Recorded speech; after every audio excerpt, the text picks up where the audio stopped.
Okay, last time तक हम लोग पढ़ रहे थे स्पेस लैटिस, है ना, स्पेस लैटिस।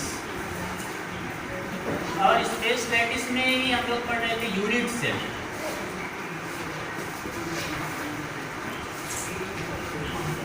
और यूनिट सेल में हम लोगों ने parameter of unit cell define किया था।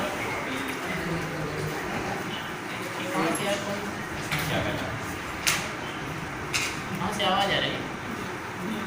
बंद करो।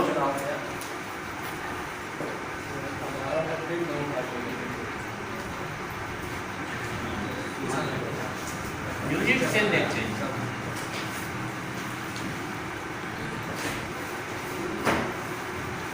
हमने कहा कि अगर ये एक्स एक्सिस, ये वाई एक्सिस और ये अगर जेड एक्सिस है तो इसके कुछ पैरामीटर, एक तो हम लोगों ने एज डिफाइन कर लिया था, एज लेंथ को ए बी सी से डिफाइन करते हैं। उनके बीच के जो एंगल हैं अल्फा, बीटा और गामा, ये क्या होते हैं? लैटिस पैरामीटर होते हैं। लैटिस पैरामीटर में बेसिकली क्या क्या हम लोगों ने बात किया था? एक तो एज लेंथ है, और एज लेंथ को ए बी सी, और दूसरा क्या है? Edge angle, second edge angle. और एज एंगल को हम लोगों ने रिप्रेजेंट किया किससे? अल्फा, बीटा और गामा। अब इन्हीं पैरामीटर के बिहाफ पर लैटिस को कुछ इस तरह से क्लासिफाई किया है। जो जैसे पहला हम लोगों ने कहा कि अगर a equal to B equal to C, a equal to B equal to C, और alpha equal to beta equal to gamma हो इक्वल टू 90 डिग्री, तो ये जो यूनिट सेल होता है इसको हम लोग क्यूबिक यूनिट सेल बोलते हैं। Cubic unit cell, cubic unit cell कुछ इस तरह से कि पैरेललोपिपेड में सभी साइड बराबर हों और सारे एंगल बराबर हों और इक्वल टू किसके हो जाएं? 90 डिग्री के हो जाएं, तो ये पैरेललोपिपेड क्या हो जाएगा? क्यूबिक हो जाएगा। और इस यूनिट सेल को हम लोग क्यूबिक यूनिट सेल कहेंगे। ये दूसरा हम लोगों ने बात किया था कि अगर ए बी सी बराबर नहीं हो और अल्फा बीटा गामा बराबर हो, if a equal to B, a does not equal to B and not equal to C, तीनों साइड में कोई बराबर ना, लेकिन alpha equal to beta equal to gamma हो और ये वैल्यू किसके बराबर हो? 90 डिग्री के बराबर हो, तो जो यूनिट सेल बनता है उसको ऑर्थोरोम्बिक बोलते हैं। ऑर्थोरोम्बिक यूनिट सेल, यानी a equal to B but not equal to C, और alpha equal to gamma equal to 90 degree but beta is not 90 degree. क्या है? ए बी के बराबर होगा और सी के बराबर नहीं होगा। अल्फा और गामा क्या है? 90 डिग्री है, तीनों बराबर। अल्फा और गामा क्या है? 90 डिग्री है, और बीटा क्या है? 90 डिग्री नहीं है, तो ये होता है मोनोक्लिनिक।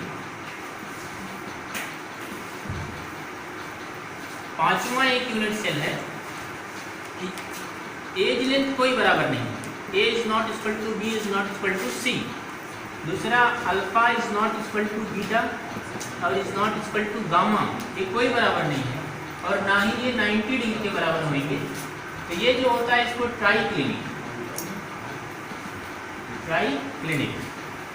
छठा जो है उसमें a equal to B and equal to C, यानी तीनों एज लेंथ क्या होगी? बराबर होगी, और alpha equal to beta equal to 90 degree and gamma equal to 120 degree.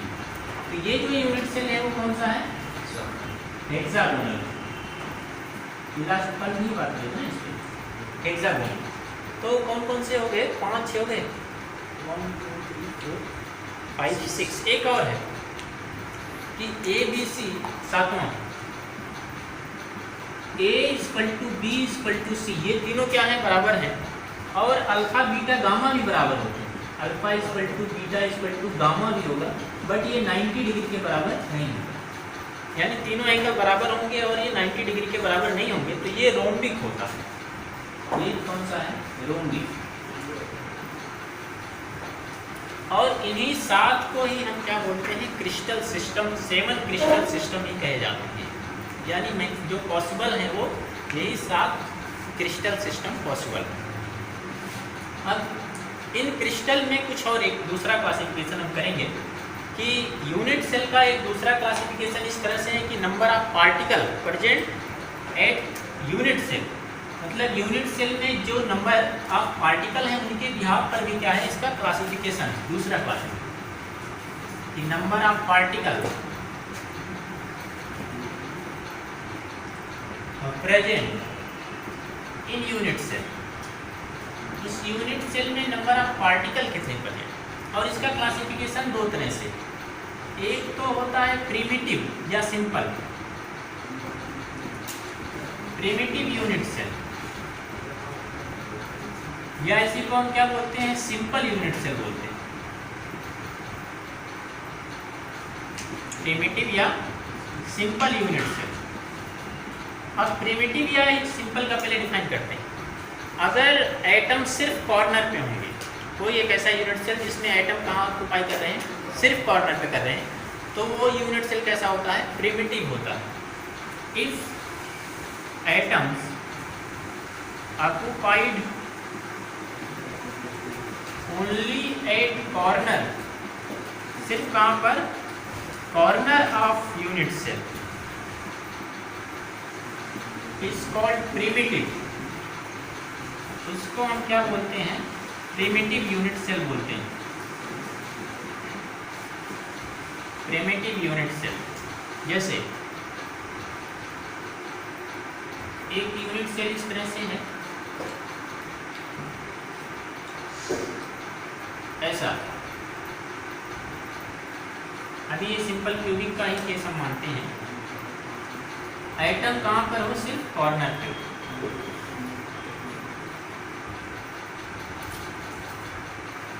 इस यूनिट सेल को सिंपल क्यूबिक या सिंपली क्या बोलते हैं? प्रिमिटिव यूनिट सेल बोलते हैं, जिसमें एटम कहाँ हो? सिर्फ कॉर्नर पे। दूसरा जो क्लासिफिकेशन है, चलिए इसको रफ नहीं करना चाहते क्योंकि इसी में फिर इनके टाइप्स होते हैं, वहाँ लिखते हैं। दूसरा जो होता है वो है centred unit cell. Centred unit cell, और सेंटर्ड यूनिट सेल 3 है। एक है फेस सेंटर्ड,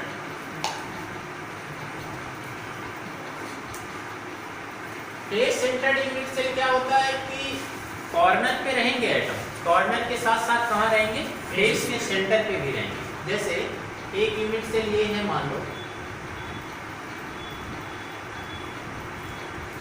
ये एक सिंपल कोई यूनिट सेल है, क्योंकि की मान लेते हैं थोड़ी देर के लिए, और इसमें एटम कॉर्नर पे तो हैं ही,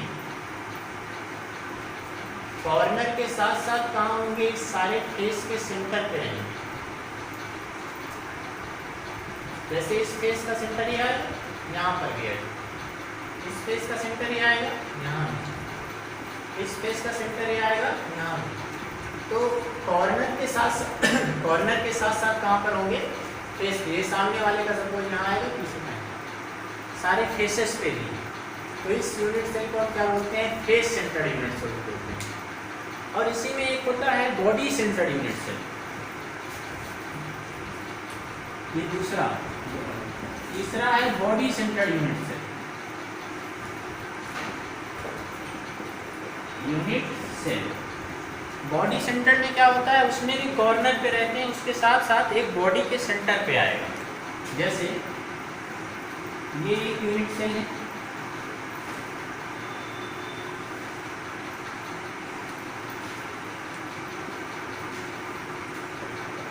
तो सारे कॉर्नर पे तो रहेंगे, और एक इसके जहां पर बॉडी डायगोनल इंटरसेक्ट करेंगे वहां पर, एक इसके बॉडी के सेंटर पर। तो ये क्या है? Body centre. और चौथा एक टाइप और है, वो है एज सेंटर।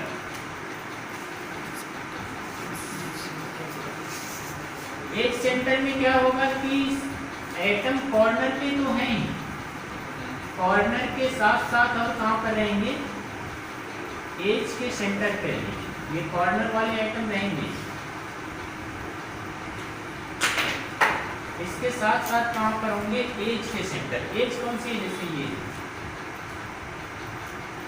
इस पर होगा, या एक होता है इंड सेंटर। एज सेंटर में जो कि इंड सेंटर,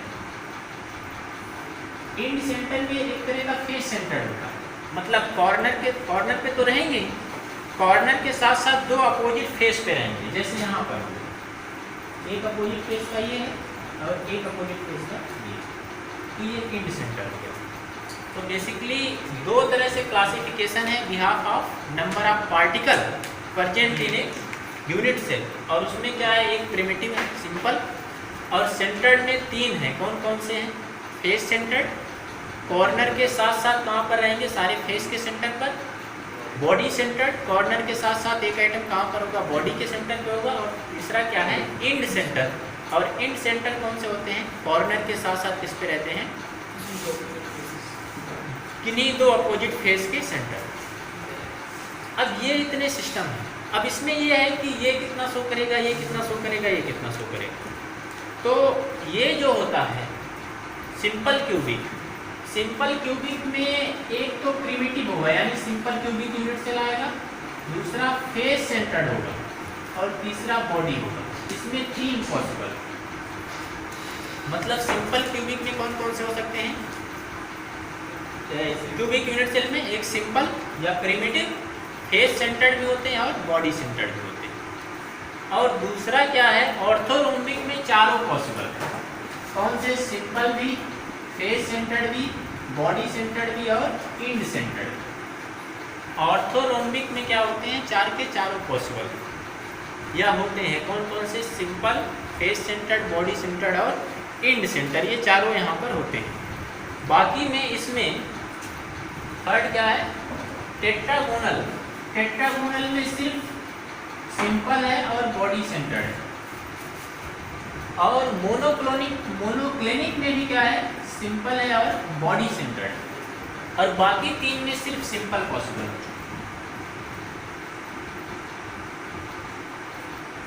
तो टोटल जो हो जाएंगे वो कितने हो जाएंगे, 4 3 7 7 2 9 9 2 11 3 14। ये 14 जो क्रिस्टल सिस्टम है, इसी को ब्रेवियस लैटिस बोलते हैं। ब्रेवियस साइटिस थे, उन्होंने इसको डिफाइन किया, इस पर स्टडी किया है, तो इसीलिए इसको 14 ब्रेवियस लैटिस भी बोलते हैं। 14 क्रिस्टल सिस्टम को ही जो है सिस्टम इज नोन है, जिसको क्या बोलेंगे, ब्रेवियस लैटिस।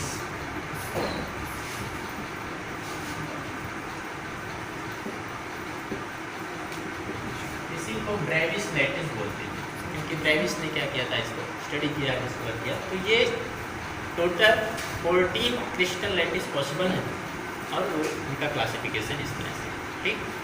इसको नोट करो।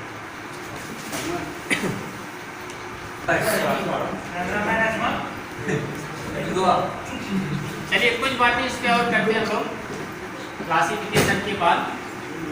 अब ये है कि एटम का कंट्रीब्यूशन कितना होता है किसी यूनिट सेल में, पोजीशन के अकॉर्डिंग। ये रख करते भाई,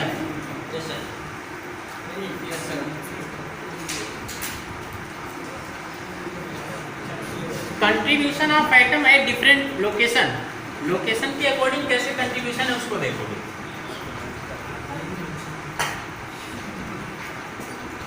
कंट्रीब्यूशन ऑफ एटम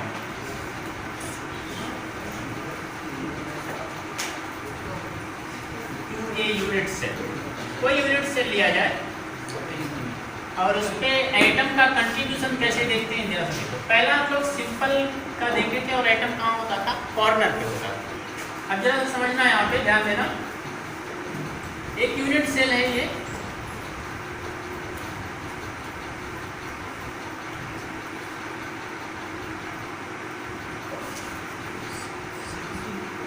और इस पे अगर एटम कॉर्नर पे है तो कौन सा यूनिट सेल हुआ ये, प्रिमिटिव या सिंपल।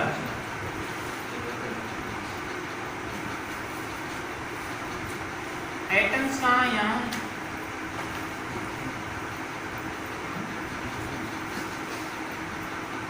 अभी का ये एजम्पशन है, समझिए कि जो भी कंस्टिट्यूएंट पार्टिकल हैं, constituent particle consider as a spherical shape. हाँ, कंस्टिट्यूएंट पार्टिकल जो भी हैं एज्यूम एज स्फीयर, ये कैसे हैं? स्फीयर के जैसे, स्फेरिकल शेप। अब सोचो कि यहाँ एक एटम है, तो कंट्रीब्यूशन का सही जानने का तरीका क्या है कि इस एटम को कवर करने के लिए कितने और यूनिट सेल लगेंगे। तो जरा समझ लो कि नीचे से एक रखे जाएं, दो यहाँ से रखे जाएं, दो यहाँ हो जाएंगे, इसके पीछे एक इसके सामने, और चार फिर नीचे।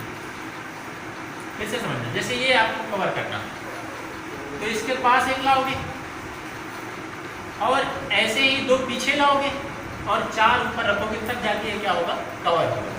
यानी एक एटम का जो कंट्रीब्यूशन होगा एक कॉर्नर के लिए कितना आएगा? 1/8 आएगा। ये रूम ही देख लो, जैसे अगर सब तरफ से रूम है और इस रूम पर हो, तो ये रूम क्या होगा? इसके बाजू वाले, इसके पीछे वाले सारे में क्या होगा? कंट्रीब्यूट होगा। तो एक एटम का जो कंट्रीब्यूशन कॉर्नर पे होता है वो कितना होता है? 1/8 होता है। 8 कॉर्नर कंट्रीब्यूशन कितना हो जाएगा? कंट्रीब्यूशन ऑफ एटम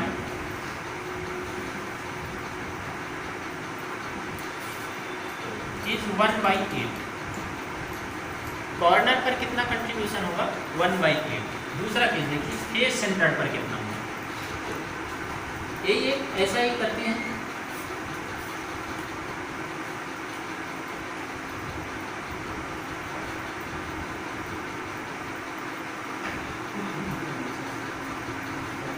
एक फेस सेंटर की अगर बात करें तो एटम एक कॉर्नर पे रहता है, एक एटम यहाँ रहता है।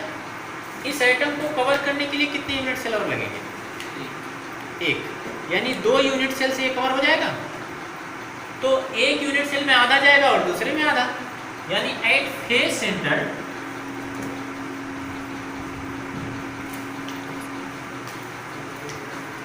कंट्रीब्यूशन ऑफ एटम कितना हो जाएगा? बोलो भाई, इज हाफ होगा। बॉडी सेंटर की अगर बात करें, हाँ कॉर्नर पे रहेगा, लेकिन फेस पर कितना कंट्रीब्यूशन हो रहा है? हाफ। कॉर्नर पे कितना होगा? 1/8। हम पोजीशन के अकॉर्डिंग कंट्रीब्यूशन चेक कर रहे हैं कितना हो रहा है। और कैसे चेक कर रहे हैं कि कोई सा भी पोजीशन पर जो एटम है उसको कवर करने में जितने यूनिट सेल लगेंगे उतना ही क्या होगा? उसका कंट्रीब्यूशन होगा। बॉडी सेंटर क्या होता है? ये यहाँ पर होगा एटम, तो ये तो पूरी तरह से कवर है। तो बॉडी सेंटर पे at body centre contribution of atom कितना होगा? बोलो भाई। एटम पूरा होगा, पूरा का पूरा एटम आएगा ना उसमें। अब एक चीज ध्यान दो, अगर हम सिंपल प्रिमिटिव की बात करते हैं तो प्रिमिटिव यूनिट सेल में हमने क्या डिफाइन किया है? नंबर ऑफ एटम कितने होंगे? कितने, कहाँ एटम होते हैं? सिर्फ कॉर्नर पे होते हैं। नंबर ऑफ एटम कितने हो जाएंगे? 1/8 कंट्रीब्यूशन है, और कितने हैं? 8 = 1 एटम। यानी प्रिमिटिव यूनिट सेल में कितने एटम होता है? 1। दूसरा हम करते हैं, अगर फेस सेंटर्ड की बात किया जाए, face centred unit sale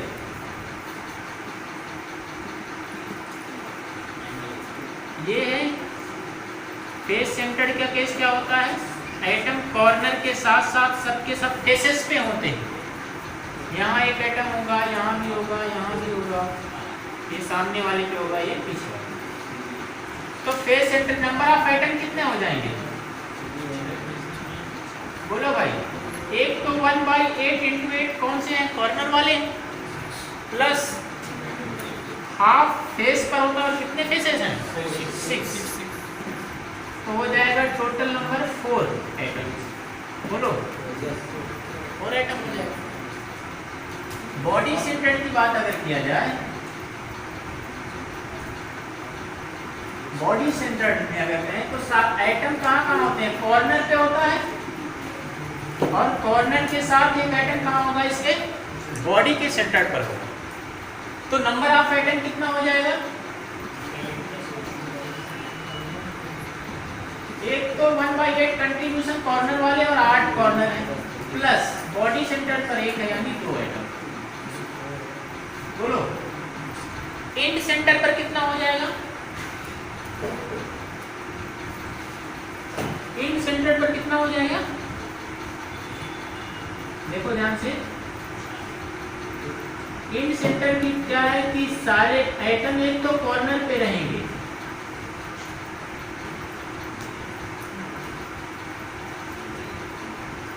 item कहां पर होंगे? कॉर्नर पर रहेंगे, और कॉर्नर के साथ साथ और कहां होंगे? किन्हीं 2 अपोजिट फेस के सेंटर है कि नहीं? तो कितना हो जाएगा? एक तो हो जाएगा नंबर ऑफ आइटम, अगर देखें ये जब करते रहे, नंबर ऑफ आइटम अगर चेक करोगे तो क्या पाओगे? एक तो 1/8 कंट्रीब्यूट करता है कहां पर? कॉर्नर पे, 8 कॉर्नर है, प्लस हाफ कंट्रीब्यूशन कहां करता है? फेस पर, और कितने पे होंगे? 2 पर, तो 2 आइटम हो जाएगा भाई। तो ये क्या है कि face centred, primitive, body centre में कितने आइटम होते हैं, और ये इंपॉर्टेंट। अब से आपका सॉलिड स्टेट यहाँ से केमिस्ट्री शुरू होता है, तो ज्योमेट्री का आपका कैलकुलेशन यहाँ से काफ़ी रहेगा। तो पहला इंफॉर्मेशन ये है कि सेंटर पर जो कंट्रीब्यूशन होगा 1/8, फेस सेंटर पर कंट्रीब्यूशन होगा हाफ, बॉडी सेंटर पर पूरा आइटम रहता है, और इतनी जगह पर होता है एज। अगर एज का सेंटर देखा जाए, एक जगह और बचती है एज के सेंटर पर, वहाँ पर कितना होगा वो देखो, यहाँ रख करके बनाए। अगर एज पर कोई आइटम हो तब कितना कंट्रीब्यूशन होगा? 4 एज से कंट्रीब्यूशन ऑफ आइटम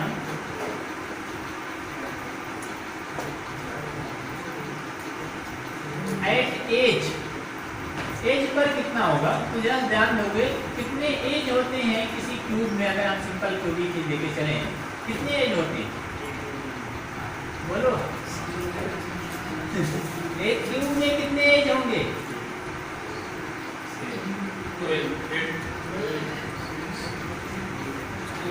कितने एज होंगे? जैसे ये है, देखो 1 2 3 4 हुआ। अब देखो 5 6 7 8 9 10 11 और ये 12। तो कितने एज होते हैं टोटल? 12 एज होते हैं। कितने एज होते हैं? अगर यहाँ पर आइटम हुआ तो कितना कंट्रीब्यूशन होगा? अब देखो इसको हमारे पास प्रिंसिपल क्या है कि कितने यूनिट सेल इसको ढक लेंगे। एक यहाँ रख दीजिए सामने और 2 इसके ऊपर रख दीजिए, कवर हो जाएगा। तो एज सेंटर पर एज सेंटर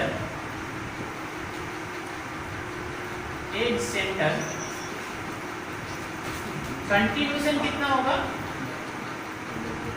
बोलो भाई, हाफ एटम इज कितना होगा? 1/4। 4 यूनिट सेल उसको कवर करेंगे तो इसलिए 1/4। तो ये क्या है कि एटम का कंट्रीब्यूशन यूनिट सेल में किस तरह से किस किस लोकेशन पर कहाँ होता है, और इसके बिहाफ पे हम कितने एटम किसी यूनिट सेल में होगा वो कैलकुलेट कर पाएंगे।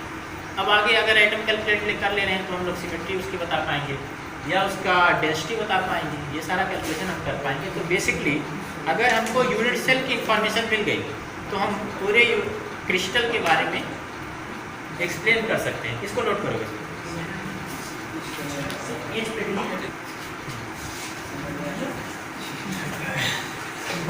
चलिए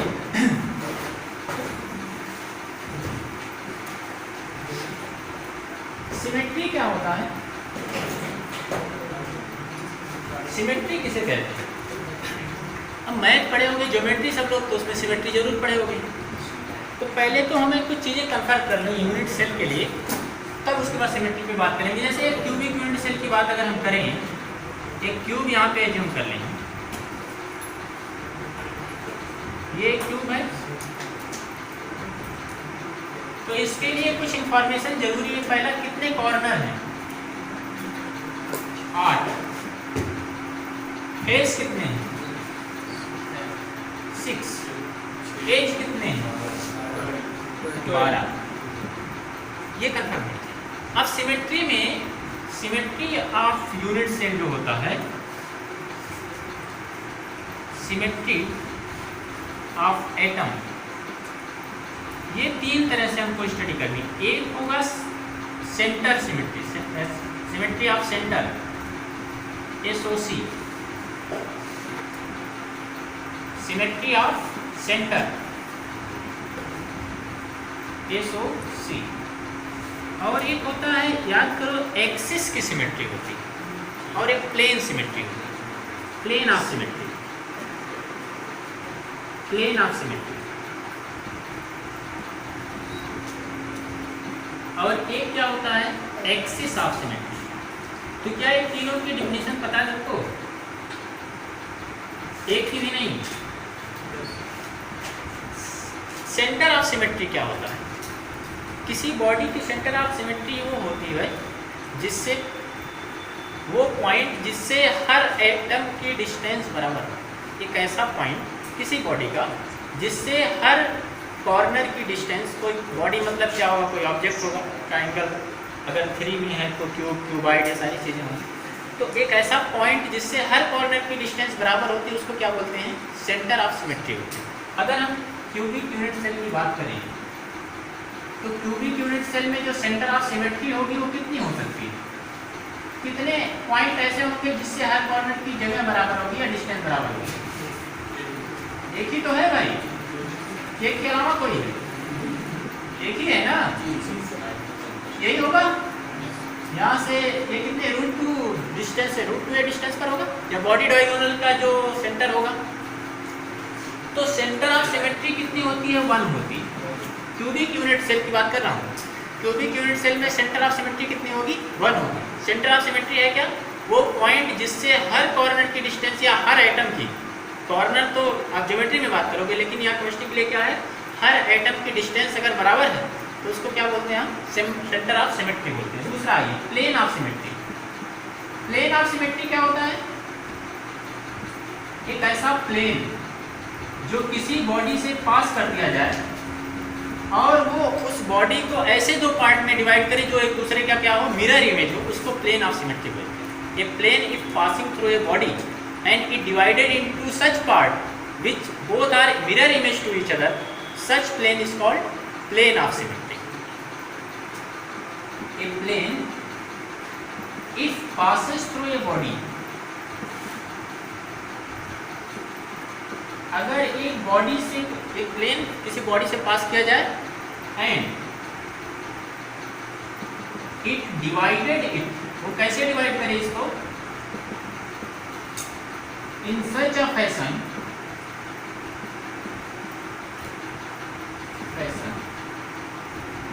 that both are same, दोनों क्या हो? सेम हो। और दूसरी चीज क्या हो?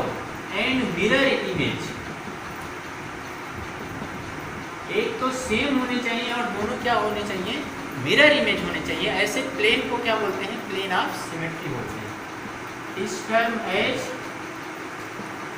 Plane of symmetry. अब ये ध्यान दो कि भाई प्लेन ऑफ सिमेट्री कितने पॉसिबल हो सकते हैं। जैसे ये रूम ले लो, एक ऐसे कट किया जाए, एक इस तरह से कट किया जाए, ऐसे, एक ऐसे, कितने हो गए? अच्छा, ये देखो सपोज ये हम एक क्यूबिक यूनिट सेल बताते हैं। एक सिस्टम है, ये क्यूबिक सिस्टम है,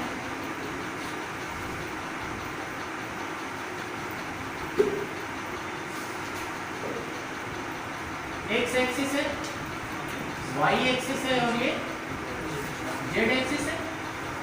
एक प्लेन तो एक्स वाई प्लेन हो जाएगा, एक वाई जेड और एक जेड एक्स, एक एक्स वाई प्लेन, एक वाई जेड प्लेन और एक जेड एक्स प्लेन, तीन तो ये हो गए।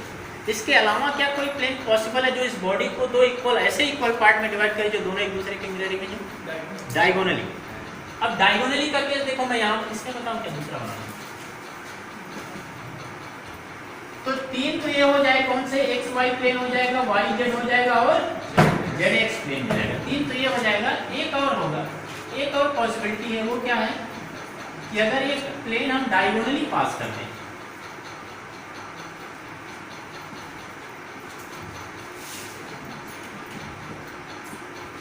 ये है एक प्लेन, हम क्या करना चाहते हैं, इसमें डायगोनली पास करना चाहते हैं। कैसे डायगोनली पास कर पाओगे जरा देखो, जैसे ये हो जाएगा, ये एक प्लेन अगर वहां से कट किया जाएगा तो दो इक्वल पार्ट में डिवाइड होंगे और दोनों क्या होंगे, एक दूसरे के मिरर इमेज होंगे। अब ऐसे कितने प्लेन पॉसिबल हैं ये सोचना है, दो, बस दो, छह। क्योंकि ये देखो, ये प्लेन दो एज को एंगेज कर रहा है, ये प्लेन क्या कर रहा है, एक इस एज को एंगेज कर रहा है, एक इसको एंगेज कर रहा है, और टोटल 12 एज होते हैं, तो कितने हो जाएंगे, 6। ऐसे कितने हो जाएंगे, 6 प्लेन्स, 6 ये हो गए और ये 3 हो गए, कितने हो जाएंगे, 9। टोटल 9 प्लेन ऑफ सिमेट्री होते हैं। बात समझ आ रही है? टोटल कितने हैं, 9 प्लेन ऑफ सिमेट्री। अब आते हैं axis of symmetry. Axis of symmetry क्या होता है, एक्सिस ऑफ सिमेट्री क्या होता है, अरे बताओ मैं वालों, एक्सिस ऑफ सिमेट्री क्या होता है, एक ऐसा एक्सिस जिसके अबाउट कोई बॉडी रोटेट करने पर एक सर्टेन रोटेशन के बाद सेम पॉइंट आ जाए। Axis about which if a body is rotated after some interval same plane is come, same plane अगर आ जाता है उस एक्सिस को क्या बोलते हैं, एक्सिस ऑफ सिमेट्री बोलते हैं। जैसा देखना, एक मैं क्यूबिक सिस्टम देख यहाँ पे बनाता हूँ, डेफिनेशन लिखते हैं, एन एक्सिस, ऐसा एक्सिस होना चाहिए about which on rotating a body same plane come after certain interval, certain interval के बाद सेम प्लेन अगर आ जाता है उसके अबाउट रोटेट करने पर, तो उस एक्सिस को क्या बोलते हैं, एक्सिस ऑफ सिमेट्री बोलते हैं। अब जरा सा देखना एक्सिस ऑफ सिमेट्री कितनी पॉसिबल है। जैसे एक क्यूबिक सिस्टम देखो, तुम लोग मैथ में कुछ नहीं पढ़ के आए हो, कौन मास्टर पढ़ाया?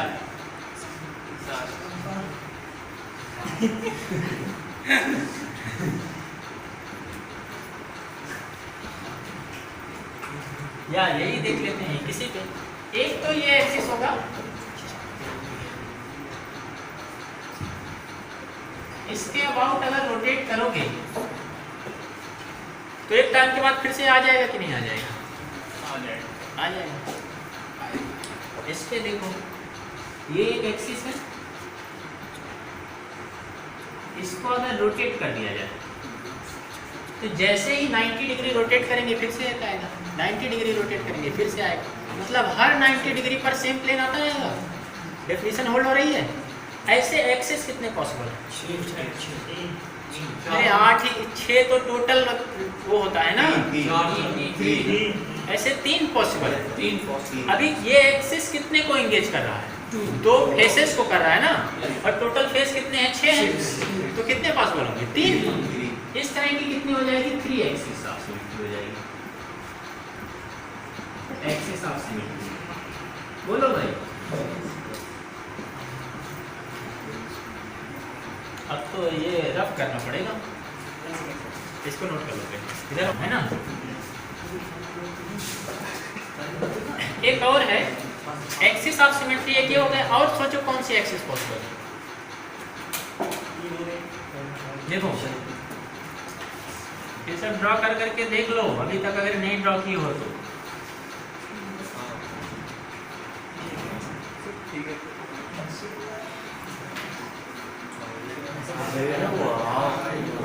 ठीक है, एक ये एक्सिस होगी, इसके अबाउट भी अगर रोटेट करेंगे तो 180 डिग्री के बाद सेम प्लेन आ जाएगा।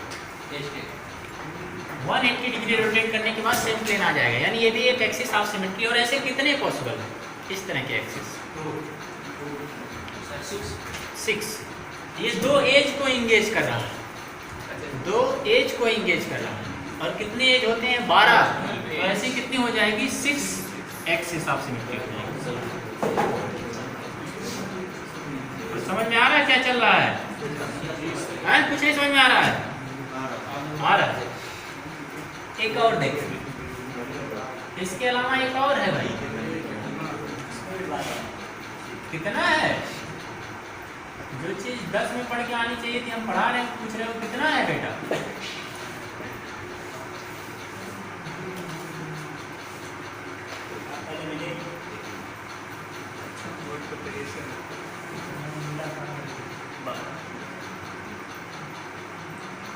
एक ऐसे होगी देखो इस तरह से।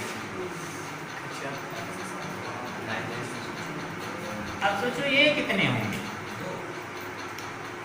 दो कॉर्नर को इंगेज कर रहा है, और कितने कॉर्नर होते हैं? 8। तो ऐसे कितने हो जाएंगे? 4 एक्सिस ऑफ सिमेट्री। क्यों? क्योंकि ये एक्सिस क्या कर रही है? दो कॉर्नर को इंगेज कर रही है, और 8 कॉर्नर होते हैं तो ऐसे 4 पॉसिबल है। ये दो एज को इंगेज कर रहे थे, ऐसे 12 होते हैं तो 6 पॉसिबल है। और वो क्या है? दो प्लेन को फेस को कर रही थी, कितने फेस होते हैं? 6, 3। तो 4, 6, 4, 10, 3, 13 हो गई। टोटल जो एटम ऑफ सिमेट्री होती है वो कितनी होती है? 23 एटम ऑफ सिमेट्री पॉसिबल। ठीक, इतना ही पढ़ोगे, बाकी कल देखेंगे, अगले क्लास में कंटिन्यू।